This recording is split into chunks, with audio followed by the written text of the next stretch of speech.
Hello again, everybody, and welcome back to A Foggy Day on Olympus. Olympus being that place where the Greek gods lived and from where they pass on judgments based on the doings of mere mortals. And of course, this is what we aspire to. But now that we're here, we find it's actually kind of a foggy day. These are grown-up discussions for grown-up people, shorn as far as we can of any shred of ideology. And your name is? Oh yeah, Mike Pierce.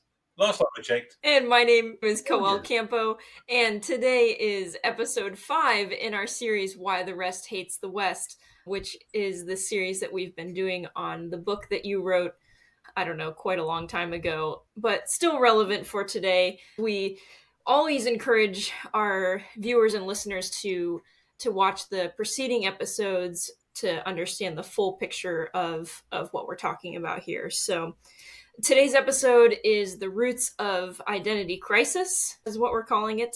And to start us off, if you imagine that you're on an airplane flying from somewhere to somewhere else, and you're sitting next to a stranger, as so often happens, and they sort of ask you who you are and may introduce themselves and say, well, I'm an Australian engineer, and your response would be, well, my name's Mike Pierce, a grumpy old bridge troll. And that would be sort of how you would introduce yourselves to each other. Today, this is how we communicate. Yeah, that is how we communicate today. And one of the things I want to mention at the outset is that this is a fairly new way of thinking about ourselves. If you meet a stranger, you want to immediately lay out the most important facts about yourself. You would mention your nationality and probably your profession, or if you're a student, or what kind of thing that you did, right? And in the past, that would not be the case. I mean, quick caveat here, in the past, most people would very rarely meet strangers and would be immediately alarmed if they did.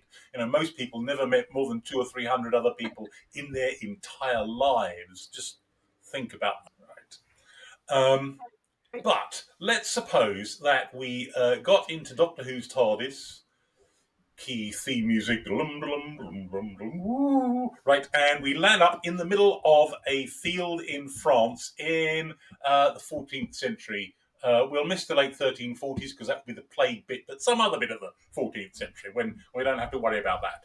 An earlier bit, let's say. And there is some guy working in the fields, and we wander over to him. We will assume, for the sake of argument, no language problems, and we would say to him, what kind of a human being are you? And in our minds, we are expecting the reply, I am a French peasant. Is that what he would say? Mais non. He would not, because he thinks of himself in completely different categories. Before modern times, people thought of themselves in relation to other individuals. So he would be likely to point to the nearby manor house or maybe castle and say, well, I'm the subject of Lord such and such. And if it was the Lord we were speaking to, the Lord would either indicate the more senior baron above him, or perhaps point across to the village and say, and I'm responsible for looking after those peasants. Right? They'd be likely to say, I am the son or the daughter of such and such a person. This would be particularly important for people further up the social hierarchy, but even people quite low down might say so as well. And of course, this is the means by which we came by at least some of our surnames or last names, Baker, Butcher, and so on. They would probably point out who they were descended from in the more distant past, who their ancestors were. They would relate themselves to the village or the parish from which they came, and which tended to bound their entire world. Most people didn't travel far from home. I wouldn't go so far as to say at any point in their lives, particularly if they were forced to serve as a soldier or something like that. But it would be rare. And if they thought in larger terms at all, they would point to a region in England, perhaps a county, like, I'm from Leicestershire, Although, as I want to say, most people from Leicestershire would never go outside of Leicestershire, so they wouldn't have much occasion to think of it. And if they're thinking in meta terms at all, if, for example, they were on some military campaign or they really were abroad in our sense, like far, far from home for any reason, the meta identity that they would identify with would be the religious one. So I am a Christian, which would not mean then quite what it means now. They would be identifying with an entire culture. Or I am a Muslim. And I think, especially with the meta identity, it's sort of it's based on exclusion as much as it is inclusion, right? Like they're saying, I'm a Christian to let you know I'm not a Muslim. Yes, I mean there were only perhaps in bordering areas like Spain will that have been important. They're identifying with group solidarity, and it's part of their lack of individualism. Patricia Crone says that she's now, I think, recently died, sadly, a historian, says that any person who defined his own purpose in life without regard for the collectivity, family, village, religious community, and or polity to which he belonged was not a romantic hero. The point she's making is, this is the category we've thought in since Rousseau, I suppose, but rather a misfit or a cancerous element. And you mentioned too, we start to see certain surnames arise, like Baker or Smith. To me, that sounds like, oh, I'm identifying with the job that I do, which is how we think of identity now. But that's not necessarily what they were thinking in Well, terms of. I mean, if you identify now as a student or a lawyer or a postman or something like that, it's taken for granted by you and whoever you're talking to that this could be different. I'm a student, and one day I won't be a student, right? I'm a lawyer now, but I could have been something else, and one day I'll retire. And whereas for people in the past, they didn't distinguish between a private identity, a sort of a real me that's distinct from the public role that they played. Back with Patricia Crone again, I Mm. realised you, in common with other of my students, didn't much like her book. When I cruelly forced you to read it, and I don't think it was because you particularly disagreed with what she said, although there was stuff there to disagree with, but just because maybe it was a little abstract or foreign from your experience. It's a long time ago now. Yeah, it's a Perhaps, while ago yes. now. But she says anyway that people in the pre-modern world did not distinguish between their selves and the roles they filled, and did not habitually search their selves in contradistinction to what showed on the surface. The surface manifestations were their selves. A person was the role he played, not a self apart from it. Well, to see a classic example of this, because this pre-modern way of thinking has continued. Well, it still does continue in many parts of the world today, but even in parts of Europe, continued right up until the late 19th, early 20th centuries. Let's take a look at this quotation from Milovan Gilas. Now, Milovan Gilas was from Montenegro, born in 1911, so the childhood he's telling us about here is 1910s, early 1920s. So relatively recent times. He went on to become a leading communist in Yugoslavia and was one of Tito's closest workers and most senior ministers when they took power after World War II. In the mid 1950s, he came to the conclusion, little by little, that this communism stuff is a seriously bad idea, and started to speak out, and found himself at first expelled from his positions, and then from the Communist Party, and then he spent quite a few years in jail. But he lived long enough to see the end of communism. Anyway, talking about his early life, he says, "My forebears were drummed into my head from earliest childhood, as was the case with all my countrymen." Now, where he was born was in inner Montenegro, which even today is a pretty wild place, and back then was, tribal. I mean, there was still blood feuds going on, and yeah, it was really, really primitive existence. I can recite 10 generations without knowing anything in particular about them. In that long line, I am but a link, inserted only that I might form another to preserve the continuity of the family, the people, and the human race. Now there's the pre-modern mindset right there. Otherwise, the earth would be an unpeopled desert with none to tell of it. Man achieves permanence only through those whom he has made to live after him. Thus I, like so many others, emerged from an ancient tribe of peasants and shepherds. The tribe and clan live through, and they did still have tribes and clans in Inner Montenegro in the early 20th century. They live through tales of primeval self-awareness. I too grew in an indissoluble spiritual bond with them.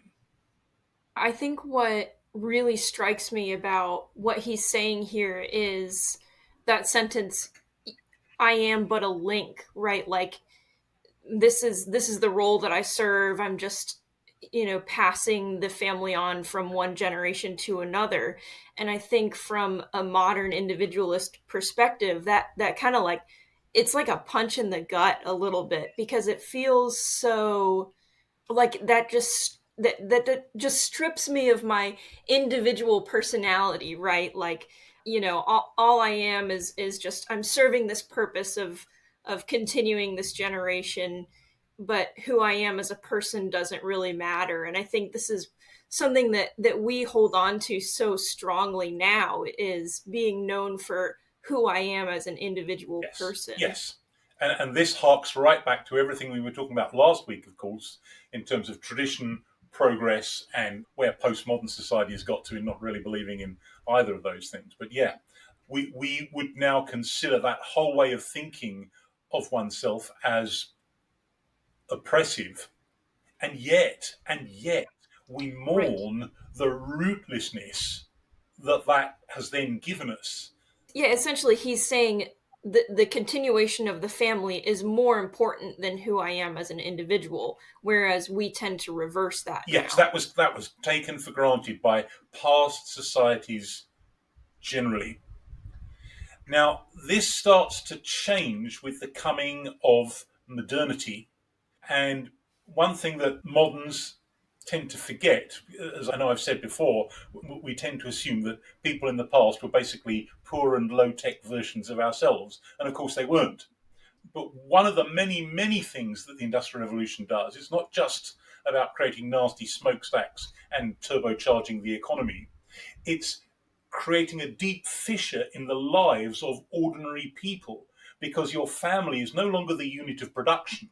All of us working together on a farm, or at least a small plot of land, or perhaps a kind of family business being a potter or something like that. We now go out to work.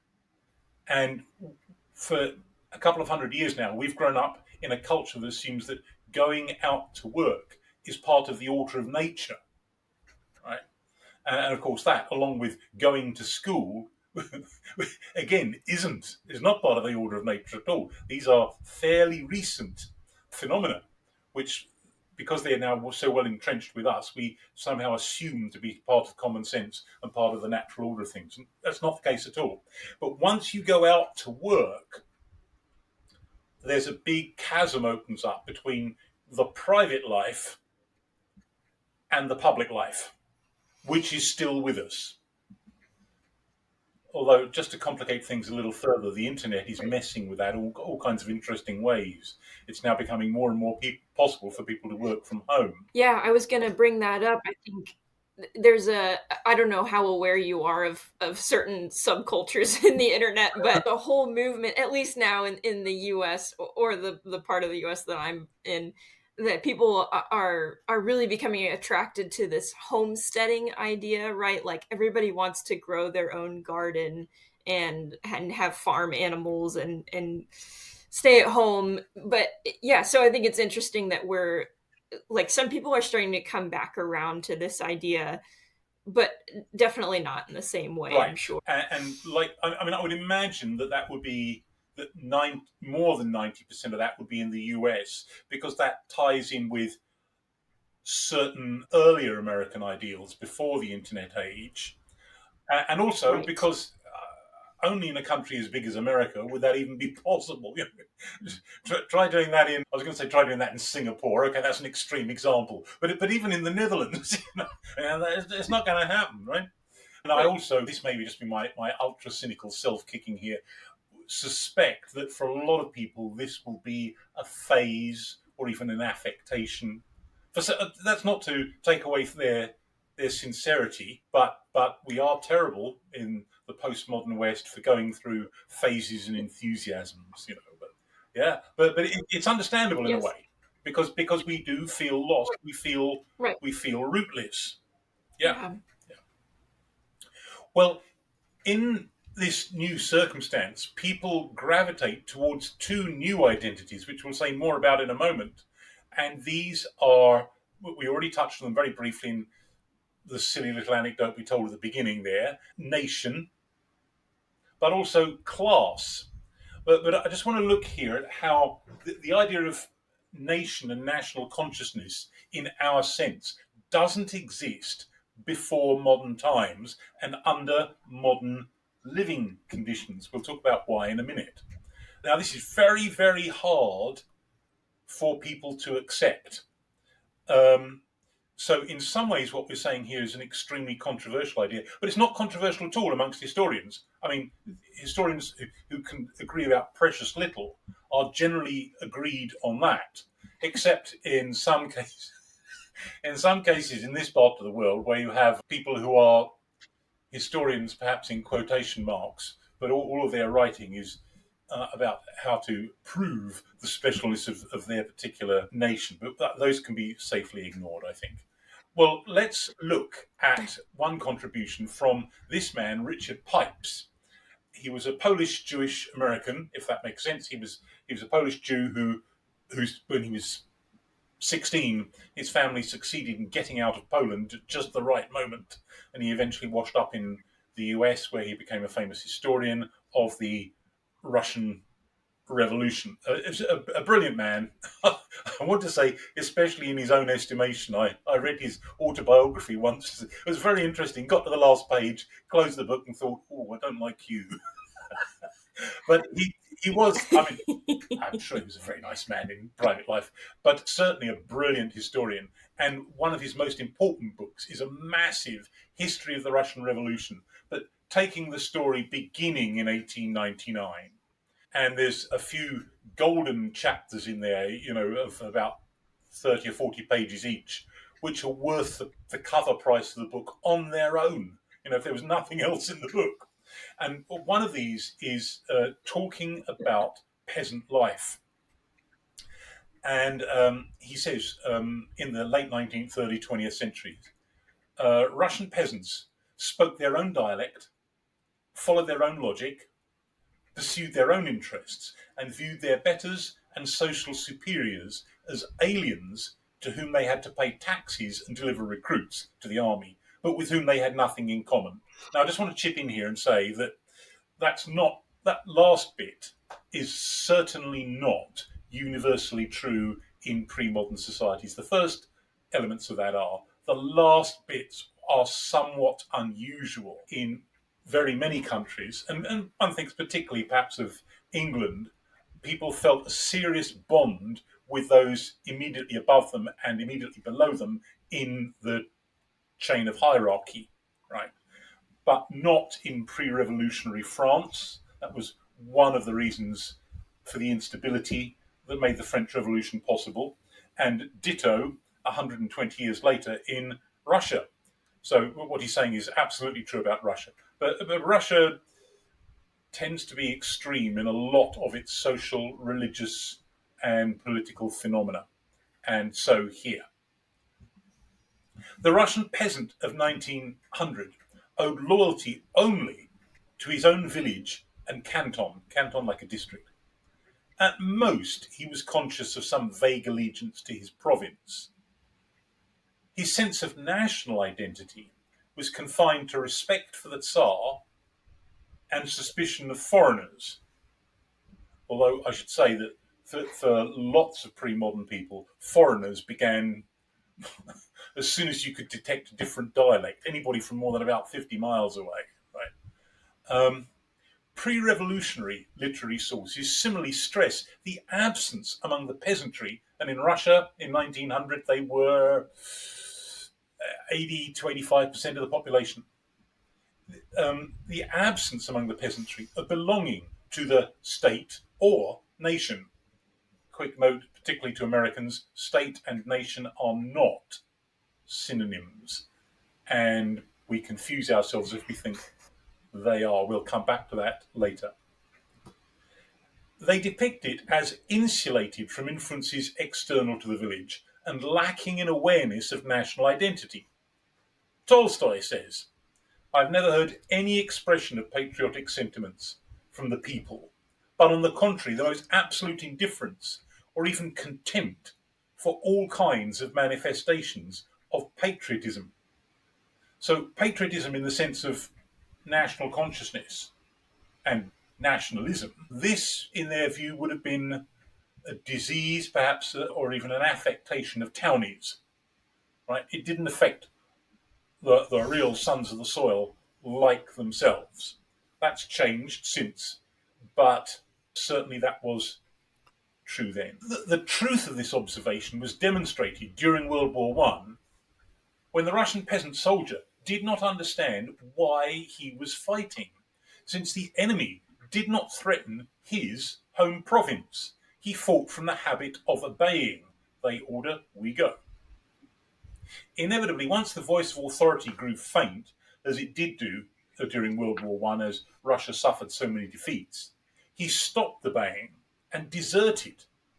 Equal to the Western soldier in physical courage, he lacked the latter's sense of citizenship, of belonging to a wider community.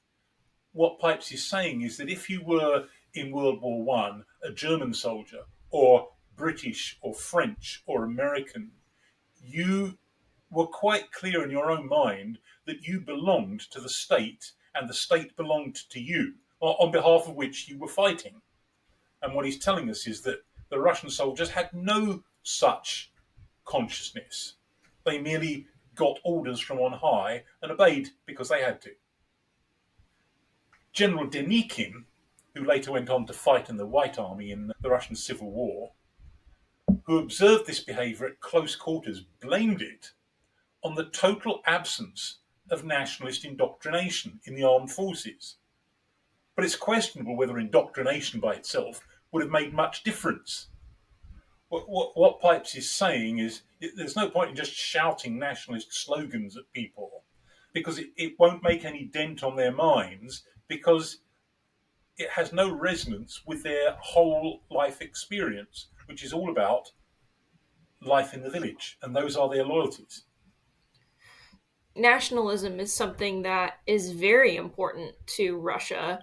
Yes. So is that sort of in reaction against, do you think, the way that things used to be? Like, how do they come from the way that things used to be and where they are now? I think we can detect across many centuries a kind of a time lag. And that is that as ideas arise, they're picked up first in the towns and not in the countryside, and resisted in the countryside. And then once they become embedded anyway, they cling on more tenaciously in the countryside than in the towns. So let's think now, think back to the series that we had, to which we recommend our viewers, on early Christianity.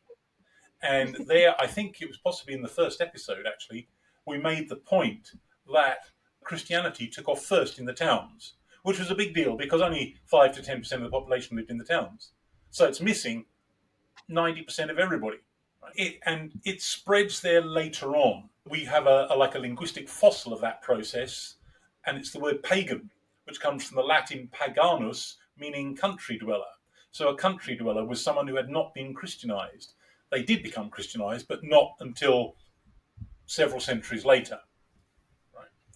Okay, let's think about the early history of, well, let's express ourselves cautiously here, Kievan Rus, right? When, as we noticed in our series on Ukraine and Poland, again in the first episode, that Christianity was accepted there by Prince Volodymyr, and it was imposed fairly easily on his capital and some of the other major cities, but it took several centuries to seep through to the peasantry. Scroll forward to modern times. Along come the Bolsheviks with their new creed of Bolshevism, Marxism. Who picks up on this first during the early years of communism? The people in the towns. But by now, the whole country has become Orthodox Christian. Who clings on to the churches? The babushkas, the older people, the peasants in the countryside cling on to it most ferociously. And then communism comes to an end, right?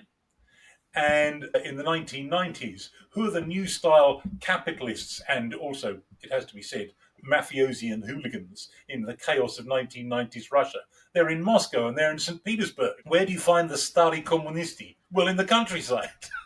So what I'm saying to you is that the countryside is the receptacle of whatever has started to become out of date, right? The cycle just tends to operate that sort of way. So it's not that the peasantry won't become patriotic, but that'll happen rather later in the cycle. And by the cycle, I don't just mean globally, I mean in respect of Russia particularly. And that's what Pipes is picking up on here. And we can see an analogy to that happening in France, at least a little earlier. Now, this may seem remarkable to some people because most historians point to the French Revolution as the birthplace of modern nationalism. That's not quite true. There are some exceptions a little before that, but this is no place to quibble here. Let's just roll with that. Yet, even in France, well after the revolution, many people didn't think of themselves primarily as French. So, before the revolution, Robert Toombs says, in his history of 19th century France, before the revolution, the name France was often reserved for the small mushroom-shaped province centred on Paris. In Gascony and Provence, anyone from the north was a Franchiman or Foncio.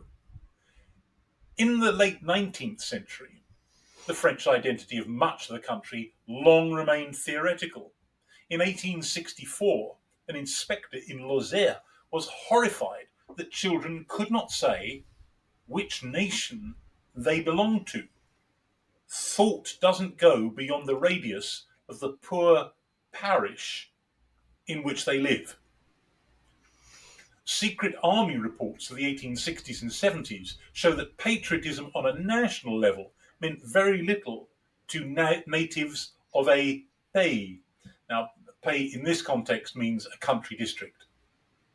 In a town near Angers, that's in the Loire Valley in the west of France, the men would fight only if they were close to home. They're still Angevins, not French.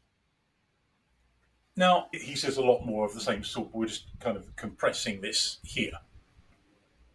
So when do people finally cease to think of themselves in those old categories? Extended family, descent, landlord, village and parish, religious identification. Will they cease when the social realities that sustained those categories fade away? And concretely, that means when two connected processes happen: industrialization and mass-urbanisation. So until industrialization, the vast majority of everybody lives in the countryside. By now, the majority of our populations, even globally, let alone in advanced Western countries, lives in big cities. So the process is now pretty far advanced. So when that happens, I no longer have a hereditary landlord. I still probably do have a landlord to whom I pay rent for my little attic room or whatever it is, my apartment or something. But he could kick me out at a moment's notice, or I could pay my rent and say, right, that's the last one, I'm off out of here because I've found a better place or a job somewhere else. right? So none of us has any kind of hereditary commitment of mutual care to one another. That's strictly for the birds, right? But that's gone now. So there's no way I'm going to identify with that landlord or he with me. I no longer live in a village. I live in I'm kind of an anonymous person in a large town. And I'm no longer living surrounded by extended multi-generational family. It's going to be husband, wife, and the kids. I can move around for work, and I'll probably need to. So I don't identify so strongly with the region where I live. So now our man from Leicestershire is far more likely than his predecessors to say, well, I'm from Leicestershire, right? Because he is going to be meeting more people from Manchester or London or something like that, maybe by going and living there himself. And the parish church is no longer somewhere around which all social life revolves. Religion, if I still practice it in the new fluid society, has become a private affair. It's become part of the recreational me of myself and my immediate family, rather than my public self. Yeah, and these two things, industrialization and mass urbanization, have their origin in the West. Like, this is really where they get started, is in Yeah. the I mean, Western Britain was the countries. first industrial country by some distance, 2 or 3 generations. And because it was coming to dominate the world, other Right. countries simply had to copy it, or you'd be swamped by those horrible Brits, right? And so this spread to large areas of Europe, but also to America. So the Industrial Revolution is really something that gets going from, let's say, the mid 18th century in Britain and around the second quartile of the 19th in France, northern Italy at least, Germany, America, the Netherlands, and so on.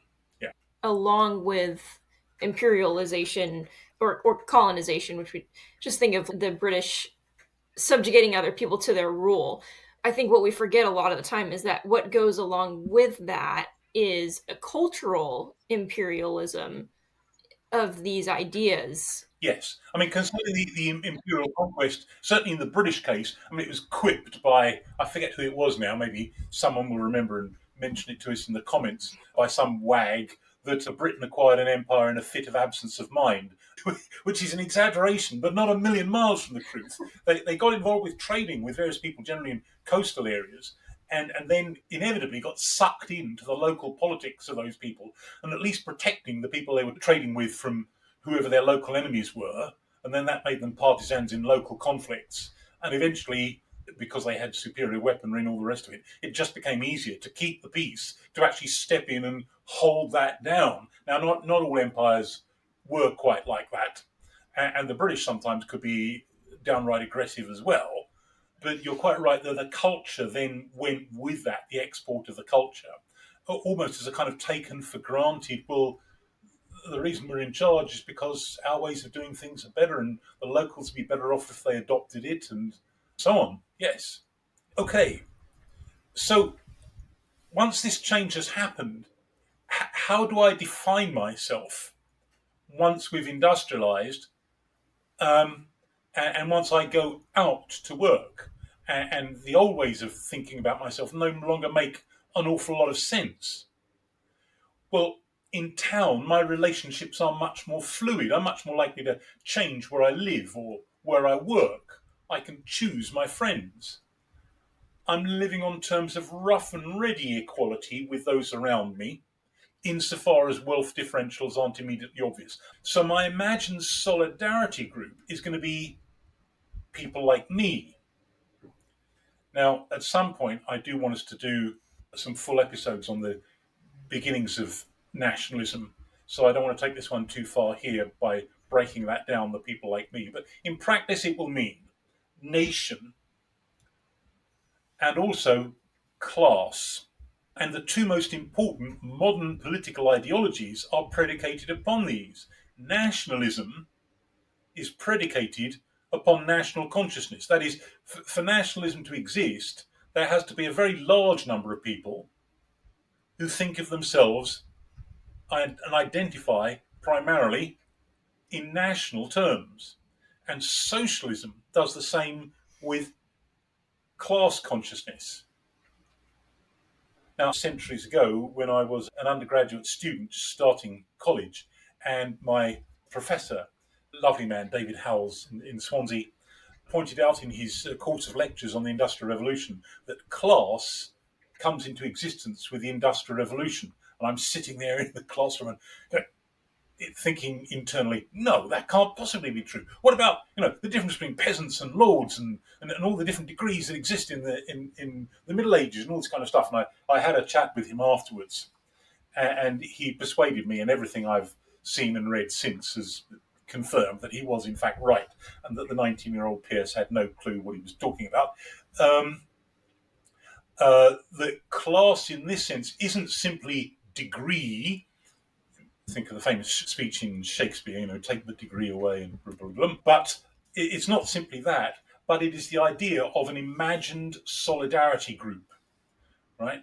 And that comes into existence really with the birth of the Industrial Revolution. Now, if that seems a little too difficult for some people to imagine, look at what happens to your kids when they go to public school. But we put them all together in age coherent cohorts, right? So I'm sitting there in class with a bunch of other kids who are all pretty much exactly my age. And as anybody who's been a parent will know, there comes a point, generally sooner rather than later, when the kid gets to about 8 or 9, and they come home moaning to mum or dad, wanting this, that, or the other thing, either to do it or to have it or to watch it or whatever it is, because all the other boys, all the other girls in the school are doing, having, watching this, right? So that is their solidarity group, because they're there for a large part of every day. And boy, does it do a lot to wear away the solidarity with the family. I told you I'm an extremist, but I don't think it's a great idea. It's one of the big things actually, that helps to create massive generation gaps in a way that didn't really exist in previous societies. Okay, so what you've got now in the Industrial Revolution is large industrial plants, big factories, mines, mills, awful places mostly, and 400, 500 people showing up on the clock. That's another novelty, keeping time that didn't count for very much in the pre-modern world. Every day, going in, coming out at the same hours, as Dickens would have put it in Hard Times, right? And they're all doing either the same or closely related work, and they become one another's solidarity group. And they become a solidarity group against the mill owner, the factory owner, what have you. And so they are working class, and they're ripe for potentially for conversion to the new ideology of socialism, which is predicated upon class consciousness. What I find interesting about the example of the kids in a classroom is that there's always a few kids who are kind of the ringleaders, right? Like they're the ones that sort of set the trends and start things off in the way that they go. And so, do we still see that Trade even in this wider they're your trade example? union shop stewards in the Industrial Revolution. And please, I'm not really knocking that, actually. Although in the 20th century, in prosperous societies, trade unions have often seemed to be nothing but a blasted nuisance and heavily politicized. In the conditions of the Industrial Revolution, I think they were actually beneficial, because what the trade unions are doing is rebalancing the scales. And where that process is still going on in some parts of the global south today, I do actually have every sympathy with them in a way that would not have been true if we'd been having this discussion 20, 25 years ago. Yeah. Well, back to nationalism and Yes. socialism, I think it's important to point out that these two are usually in competition with each other, right? Like you can only have one or the Well, other. I want to answer yes, because it would make everything neat. And I'm going to say, for the purposes of this discussion, the answer is going to be yes. Full disclosure requires me to mention, however, that many ingenious people did find ways of combining the two, not much in the 19th century, but in the 20th. But mostly, yes, they were bitter rivals for the loyalty of the new modern people who thought in these ways. And there was significant overlap sometimes in their demands. Well, although we would have to point to a whole load of leaders of nationalism because it would be someone, or generally a range of someone's different in every country. With socialism, the job's quite a lot easier because these seminal figures, there are many others, but the indispensable ones are these two men, Karl Marx and Friedrich Engels, who worked together for much of their lives. Their most famous book is a very short one, The Communist Manifesto, written in 1848, and perhaps its two most famous sentences, the first one, and even more, the last one. If you haven't heard of the first sentence, you've almost certainly heard the last one. So the opening words quite fallaciously back project their own categories onto the human past. The history of all hitherto existing society is the history of class struggle, to which I want to respond with absolute nonsense. Right? That is simply back projecting their own grievances onto the history of the human race. It's simply not true. The closing words deny the ultimacy of nation. Now, everybody, I think, is familiar with the sentence, working men of all countries unite. But what they don't notice is that this is tilted against nationalism. Now, 1848 was the year of nationalist revolutions across Europe. They pretty much all failed, but they were going on, and this was the year that these communist leaders bring out, as it were, their counterblast. You shouldn't pay any attention to what country you're part of. What matters is that you are all working men. And nationalists and communists, or just more ordinary socialists, had loads and loads of, let us say, evangelists during this period and much later, who were working so hard to try and persuade ordinary people of who you really are. This is who you really are in yourself. And a lot of the time failing and becoming extremely exasperated at the people, that they are blind to who they really are. The modern ideologues, going back to Voltaire, talking about how difficult it is to persuade people to let go of the chains that bind them. One more piece of evidence that modernist ideologues grew impatient with the real people for failing to their analyses and remedies. That's not to say that in the long run they didn't have a lot of traction. The long run here is really the process of industrialisation as it deepens and sucks in more and more of the population and mass urbanisation. Well, what about the non-West? Well, the category of nation can be accommodated without much problem in places like China and Japan. But in most of the Middle East and almost all of Africa, ethnicities are as mixed and mingled together as they ever were in, say, the Ottoman, the Austro-Hungarian, or the Russian empires. And the new states created by the departing colonial powers don't easily cohere because their populations don't see themselves as belonging together as what Roger Scruton called a pre-political we. That is, that a democracy can only really be stable if, not all, because that's too high a bar, but the vast majority of its population see themselves as belonging together, however much they may disagree about various things. Every country is different. But if we look south of the Sahara at the various African states created by the departing British and French mostly, but also the Portuguese and others, the predominant senses of belonging there are still tribal.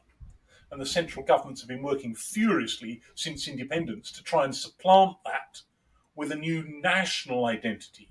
In the long run, they are perhaps succeeding, but they keep on being these kinds of relapses because the nation identity, like socialism's class identity is modern, and the society itself isn't really modern yet, or is only slowly becoming so.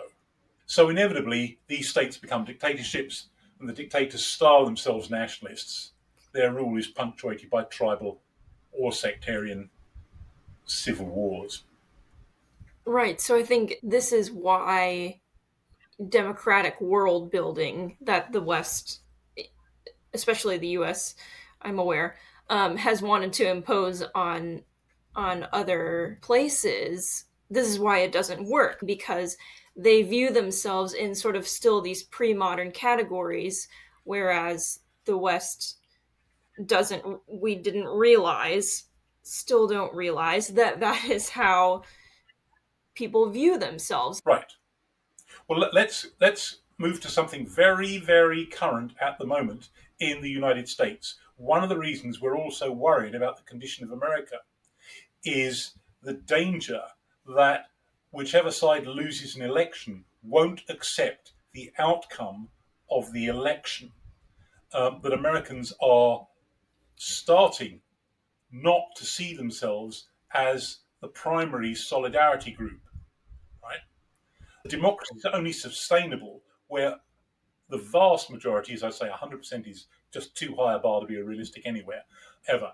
But the vast majority of people who live within a state see themselves as, for better or worse, belonging together.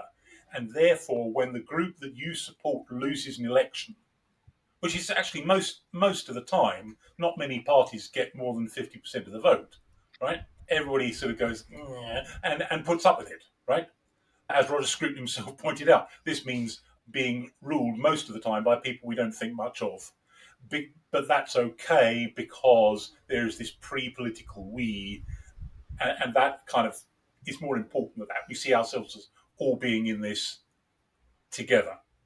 Well, democracy can't really be exported to countries where elections are unlikely to be accepted by those who don't win them because they see their essential interests as immediately threatened. You can't have a democracy there, or at least you can try, but it'll last one election and will then quickly metamorphose into a dictatorship of some sort, or there'll be some serious civil conflict. Yeah. Well, this really is the failure of Western liberal universalism and neoconservatism. Now, this is where my book, Why the Rest Hates the West, is showing its age a little, because it was written at the high tide of those two ideologies. Western liberal universalism, represented by, say, Clinton and Blair, and neoconservatism by Bush, although Blair tied himself very closely to Bush as well, you notice.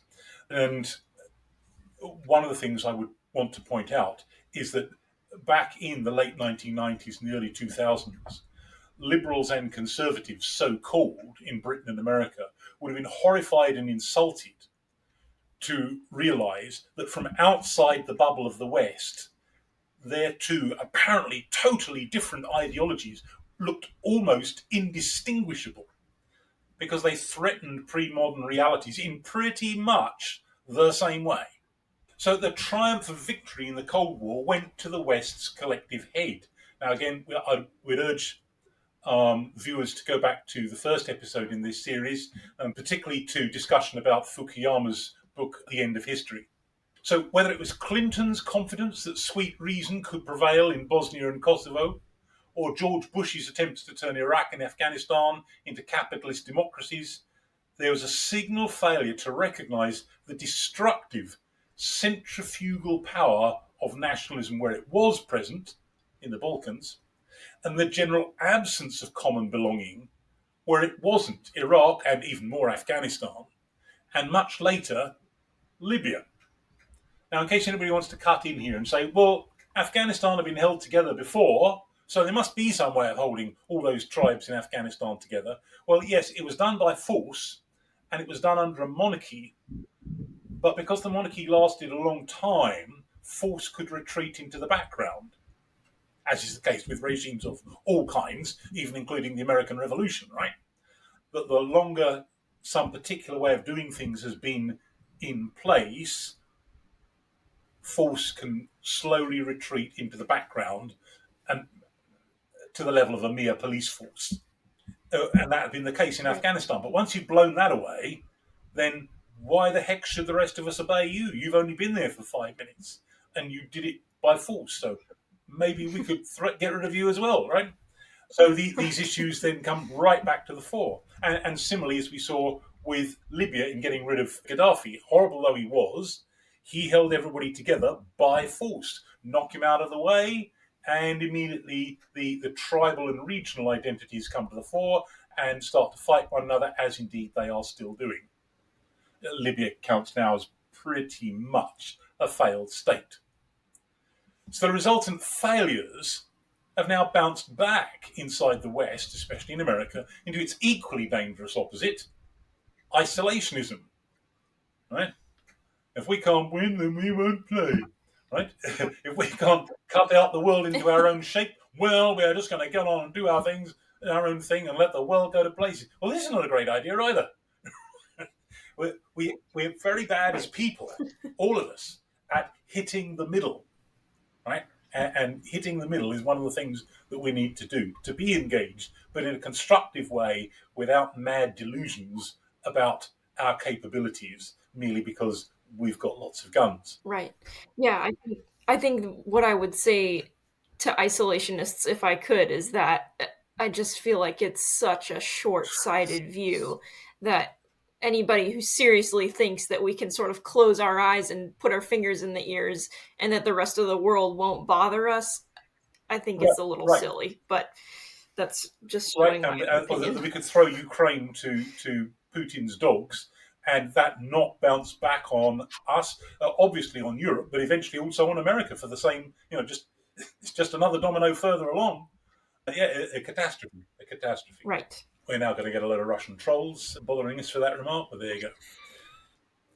All right. So what about back in the West? Because we're no longer really living in that world now. Nation and class are in retreat, even in the West. Class is discredited, partly because of heightened egalitarianism. We don't even like to think of ourselves in class terms now. We still do a bit, but we're pretty self-conscious about it. Partly by the collapse of socialism, right? Nobody seriously believes in socialism now, but it's also discredited by the drastic shrinkage of heavy industry, right? And so of large factories, mills, mines. Those things still exist, but not really in the West. They don't. They've all been outsourced. And even beyond that, loads of them have been, so technologized that what were once big workplaces are now small, at least in terms of the numbers of people involved. So class just is no longer an instinctive way of thinking. But also nation is in decline. Now, I don't want to overstate this, because in some ways we're seeing nationalist blowback in a lot of Western countries. We'll come to that in a moment. But the bigger trend is away from it. Partly it was discredited by the experience of fascism in the 1920s and 40s. After World War I, quite a lot of nationalism got on steroids, and instead of being a liberal political movement, as it happened in the 19th century, became highly authoritarian and then absolutely vicious, and of course, in a number of cases, absolutely genocidal. So there's been a reaction against that. It's also partly been undermined by the influx of millions of immigrants into Europe, an influx which, by the way, will vastly increase in the coming decades, regardless of who is elected and regardless of what anyone does, because Europeans are simply dying out. So it's a choice between exporting a young workforce from abroad or all those rich old people starving to death. And the immigrants don't fit easily into the old understandings of the cultural heritage, ethnos, and sometimes the religion that defined the nation. And also it's partly been made redundant by the evaporation of elites into global, international lifestyles in which the solidarity group is one's peers and fellow professionals, not one's compatriots.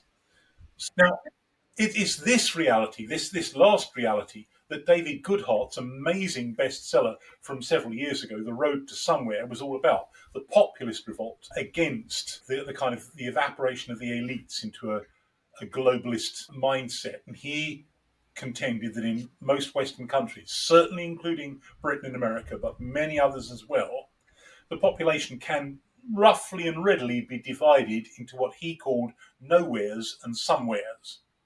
The nowheres are the people with transportable skills who could live anywhere and whose solidarity group is their profession or, via their international marriages or friendships or what have you. And the somewheres are the people who don't have those things, are on average less well qualified, but are rooted to place and are thoroughly fed up with being bossed around by people who don't belong anywhere. And of course, this is the beef of a lot of the populist right, which is nationalist, that we're being run by elites who don't care at all about the countries that they govern, and that they're doing it on behalf of some abstract ideals of their own, and their real solidarity group is the people who meet with them in Davos from the other ends of the earth, or fellow journalists for international news organizations, or something like that, right? And even at a less exalted level, humble academics like yours truly, right, often don't particularly see themselves as belonging to any nation because they might move around. They've got loads of colleagues who are from all over the world, and their contacts certainly get them thinking that way in the long term. I mean, I suppose I'm an extreme example of that phenomenon. I don't really belong anywhere now. Anyway, we won't pursue that. If class and nation were often irrelevant outside the West, some of our new postmodern identities, think of some of our sort of gender and other related fetishes, are even less saleable and viewed as even more destructive of the traditional ties that have bound communities together, that have restrained individualism and made life in the absence of hyper prosperity possible. Right?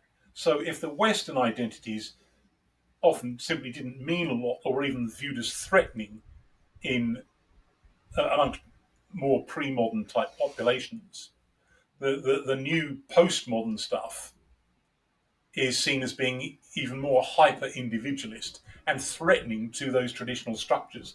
And that's one of the things that gets non Westerners to thoroughly dislike us when they encounter, well, sometimes individuals, but more often Western institutions, Western dominated institutions, whether it's the World Bank or the United Nations or Western diplomats or what have you, tourists maybe.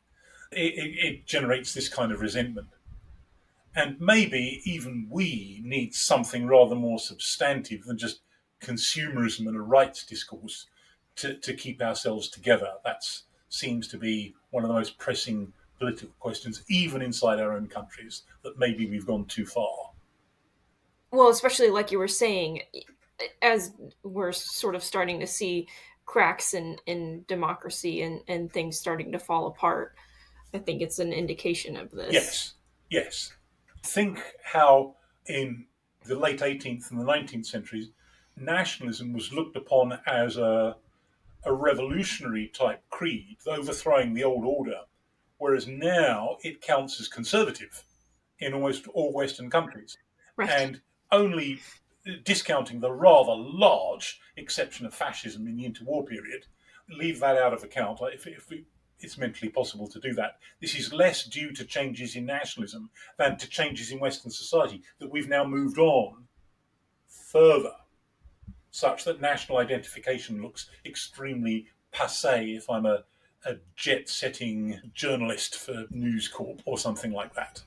Yeah. And even old fashioned socialism looks kind of conservative in view of the sort of things that are fetishes amongst the younger generation on the left.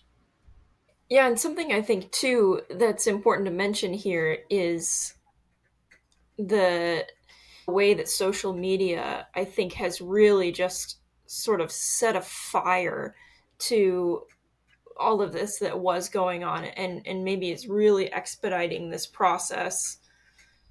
faster than it's maybe even controllable at this point. I don't know. I just don't know that it's even possible to sort of contain, especially the Western image and Western ideologies that are being presented to everybody Right, else. right.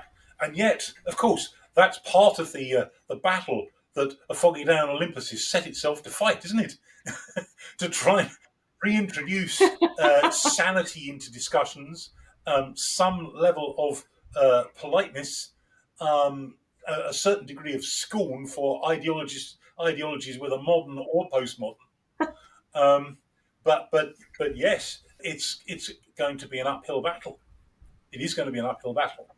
And Right. the thing is, there is no Right. real political fix for this. This depends upon individuals and the way they live and the way they talk and their internal monologues and the way they talk to one another day by day. And of course, that's what we're trying to be part of here. Yes. How nice of you to round that out that way. Well, yes, I suppose that could be it could be beautiful or profound, or it could simply be a segue into bye bye, and we'll come back and finish this next week. So, and speaking of which, entirely coincidentally, we are going to be having the last episode in this series. We're getting the impression that the viewers have really enjoyed it, at least to judge by the number of people who have been viewing it, and at least some of the comments being left. But what we want to talk about next time is some of the predictive elements at the back end of the book, especially as those relate to demography. So thank you very much for staying with us, everybody. And we'll look forward to seeing you again for another episode, this time next week. Bye-bye now.